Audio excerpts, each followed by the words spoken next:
right. Tell me an epic story about cosplay.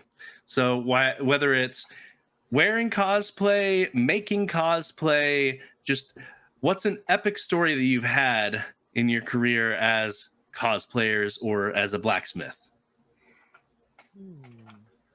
So for me, I don't cosplay a lot. Um, and so most of mine it would be like Halloween normal stuff where I've dressed up. And there was one Halloween I decided I was gonna dress up as Guy from Free Guy. Okay. Specifically the scene where he's got Captain America's shield and the Hulk hand. And so I'm walking around and they're like, "What are you, just an Avenger?" And I'm like, I got the blue shirt, I've got the khakis, got everything. And they're just like, "Oh, you're just an Avenger?" I'm like, "No, I'm a specific character." Like, "No," and everyone's like, "Oh, you're just a combination of the Avengers." And so I think one person the entire night knew who I was, and I wore that same costume to Stellar Fest. Okay. And I was like, okay, a con, I think one maybe two people knew who I was. And I was just like, I mean, I know it's a very specific scene, but I was like, I thought that movie was popular enough that it would be recognized, but guess not. It was obscure enough that they didn't get it. Hey, you still had like those few people that did know it. Yep. So that's always what makes the cosplays. Yes.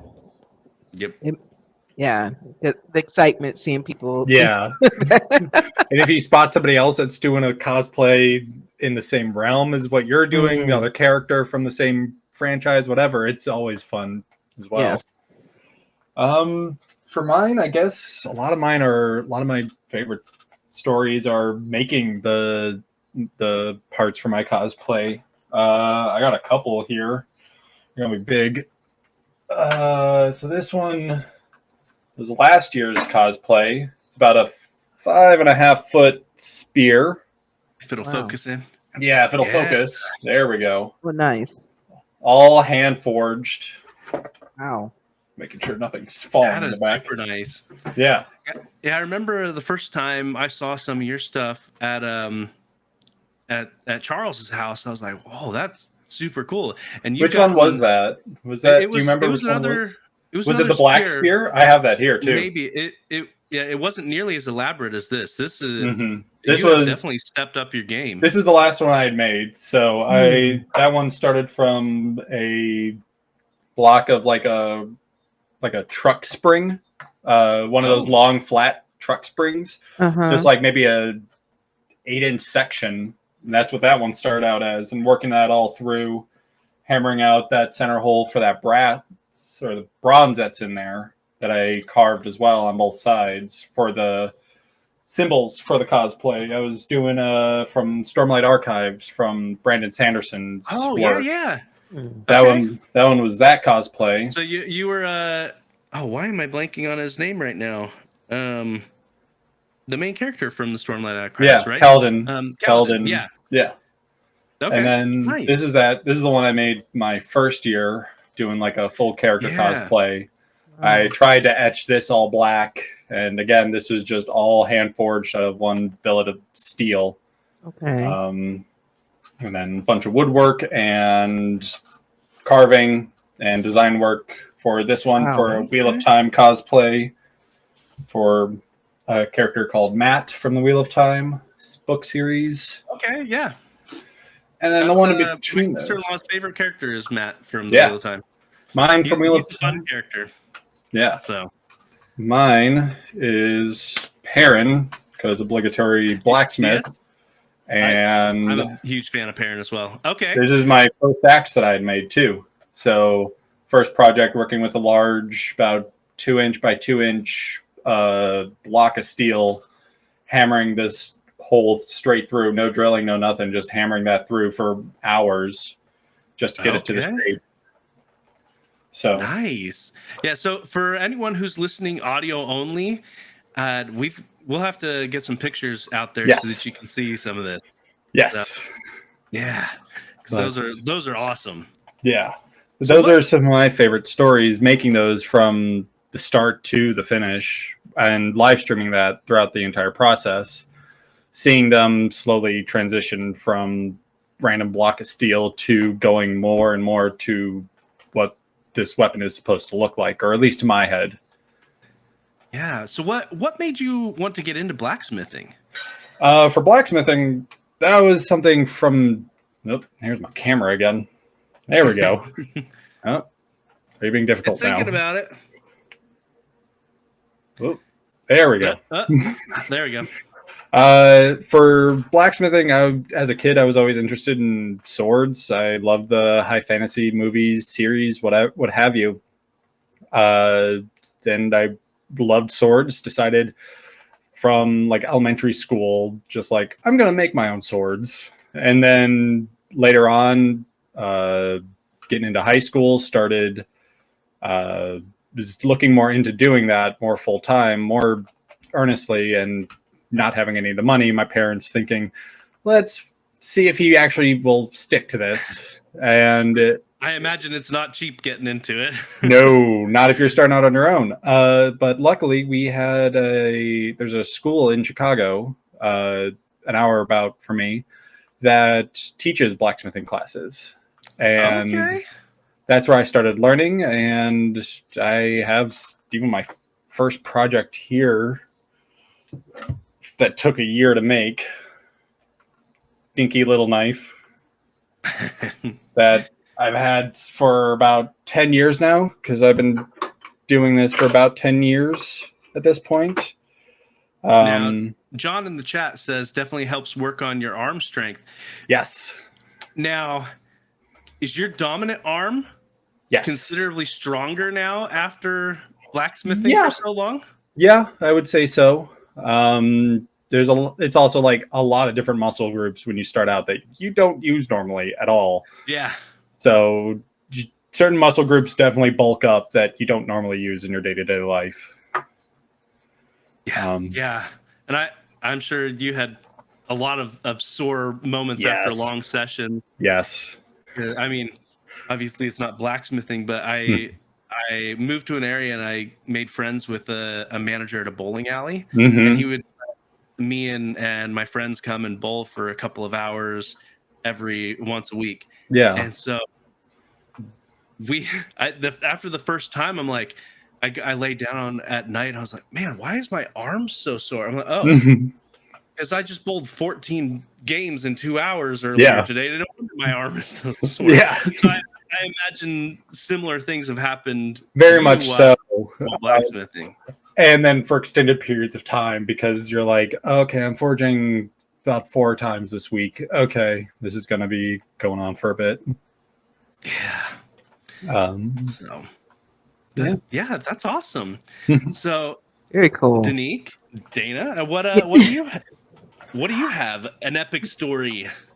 I would say my epic story was actually I was cosplaying as Bulma. It's probably like my 4th cosplay, and I was at Baltimore Comic Con, and I was helping my co-host. We had a booth there.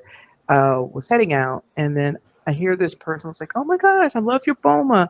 And I turn around and I look, and it's the booth. And of course, it's a vendor booth for webtoons and stuff.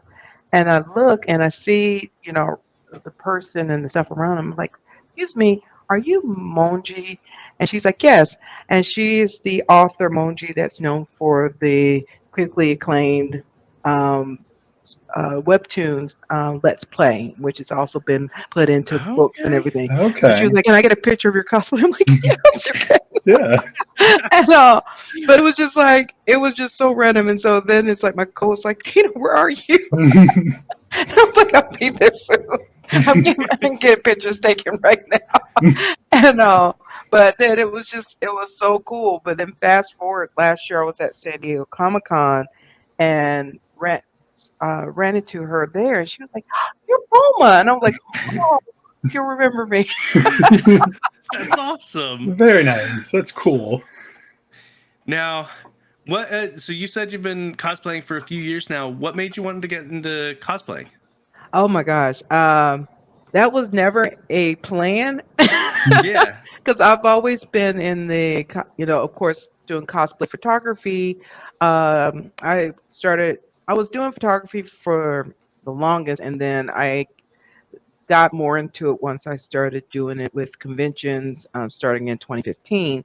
But a lot of the cosplayers I know was just like, hey, you should do this. I'm like, no, I'm behind the camera. And then finally, you know, Bar Fox and Dean's List. Dean's List known for he worked on the Dora Milajes with Marvel and stuff like that. So they were like, okay, they literally 300 kicked me into the pit that is known as cosplay, and they were like, we got you, we got to do this. So my very first cosplay, had me to really think about it, and I was like, all right, if I'm going to do one, I kind of looked at some characters that I enjoy watching, and I decided to do Captain Yodoichi from Bleach. I was like, nice. I wanted her captain form before she came to Earth. And of course, you can't find it mass produced. You can get her Earth version. And so then I leaned in on Dean's List, and I was like, okay, if y'all going to make me do this, y'all gonna have to help me do it right. So they got it, got it made. And then when I decided to do it, I had like 6 people helping me put it on, trying to teach me how to put contacts in. And I was just and then trying to get a wig on and all this kind of stuff. And then I'm just like, this is hot. And of course, they were like, okay, just give yourself like a couple hours before you decide to like get out of this. And I get to the con floor, and there's this little girl. She's probably about like 3 or 4 years old, and I was standing by a Storm cosplayer, and she's, her mom was like, hi, can I get she wants a picture with you. So I step aside because I'm like, Storm, yes. And she was like, no, she wants a picture with you. I was like, me? I was like, okay. And I told her yes, and one of my friends took pictures on her phone so she could share it with me. And you just see the little girl squat and make a big old jump, and she takes off running because I told her I'll pick her up. And pick her up, and she's asking me about my Zongpak toe. And I'm like, yes. And she was like, can I touch it? I'm like, yes. And then she's looking at her, she's like, oh. And she looks at her mom, and she's like, no. And so I was like, okay, let's get our picture taken. And so she's taking her picture, and like she was just so giddy. And I'm like, okay, I can do this. I can do this. Because it was just like, I was like, Storm is a known character for kids, but I'm like, my character, Yodoichi, unless you've watched Bleach, you have no clue about her. So I was like, the fact that this kid wanted a photo with me, I was just like, okay, this is kind of cool. and for all of our listeners that are like, what's a Zanpakuto? What are you talking about? It's a sword. Sword, yes, sword. I mean, there's a little bit more to that, but it's yes. That is awesome. I imagine walking around the con, you get stopped a lot for pictures. A lot of there's like, I have done obscure character that some people don't know, but I was like, it's a comfortable cosplay, and if you know the anime, you know it. But then you have the ones like Aboma or especially Yodoichi, because a lot of people don't see her in that form. So especially other Bleach characters, like I even had a cosplayer who is located in Portland reached out to me on TikTok, was like, I want to do a duet as my Ichigo to your Yodoichi. And I was like, okay, what scene do you want to do? And he was like, which one you're thinking of? I'm like, let's do the one when Ichigo finds out Yodoichi's actually a girl. And from cat form. Okay. And so we did that. We had a stuffed cat. He had it throw in, and then I come up and I'm like, he's reacting like, what? And stuff. So it was like kind of cool that he saw my Yodoichi on social media and then ended up reaching out to me for that. So and and then I've done also Captain Hibana from Fire Force, which you used in the marketing for this episode. So yeah. Okay. Yep. But I've done some absurd ones, but then also like once I'm like, okay, I want to do this character. Mm-hmm. I don't care if you know it or not. I like this character. Yeah. Man, like I said, I don't do a lot of cosplay, but I can imagine walking around and getting recognized and how wonderful that feeling, and seeing people light up when they see and recognize the character. Yes. And it just being able to share that part of yourself must be so amazing. And yeah, just fun times. Yes. And Wynton, I bet people are in awe when you talk about your blacksmithing. Like, oh, you made that. Yeah, that's usually the point that catches a lot of people. Just like, whoa, this dude made this thing, this hand forged steel, solid. This thing is heavy. Yeah. So like, this is not made out of foam. No. Yeah. And I've gone to a couple of the at Dragon Con mainly, because that's the main con that I go to. I've gone to here's the meetup for the photo shoots for all of the characters from this series, and I'll go there, and it's just like I've seen a bunch of people that are just like, oh, okay, this person's having a foam spear and a good wig and a good wig and a good cosplay, and I'm looking at myself, I'm like, the cosplay itself, I could do better on. The spear, I think I got hands down. Yeah. Yep. And you're like, is your foam spear even piece bonded? No, it's not legit enough for that. Yeah, mine needs to be piece tied at all times, unless I'm doing a photo. I can't walk around the hotel. Yeah. Yeah. For those that have not been to conventions, peace bonding is when they wrap up something that it could legitimately hurt people, like swords and weapons, or and if like it's or firearms, any things that look like firearms. They'll make sure you have the orange tip or at least some bright colored zip ties around where the hand would be. To indicate it's a prop and make sure that people are like, oh, okay. I don't need to be freaking out. I mean, at a con, most people are like, oh, yes, it's a prop. But some of them, it is also a safety thing. They because you do have the randoms that are has a room in the hotel and did not realize a convention is going on that weekend. Yes. Luckily, I've never ran into anybody like that, but I can only imagine someone getting there and not realizing, and just that would be such a culture shock that they're showing up for some business thing and they're just like, what is happening? Huh? You see that with a lot of flight attendants and pilots that have to be housed at hotels that the cons are on. They're just like, I'm supposed to just stay the night before I fly out. What's going on here? Yep. And sometimes they might be like, oh, I don't have enough time to stay and yes, see exactly. Cool. Especially if it's a character they like. They're like, you'll see them pulling out their phone. Yeah. Oh man, yeah. I've never like Wynton said, I've never actually run into anyone that was, at least that I assumed was there for the con. So it's just like, that'd be interesting. But anyway, I ran into a lot of the Uber drivers and Lyft drivers that have been like, what's going on? Yes. Oh. The fact that they don't realize it's going on kind of baffles me, because it's a pretty big deal every year. Sometimes they don't realize that it's happening that weekend. They know about it, but they think it's later weekend. Or it already happened.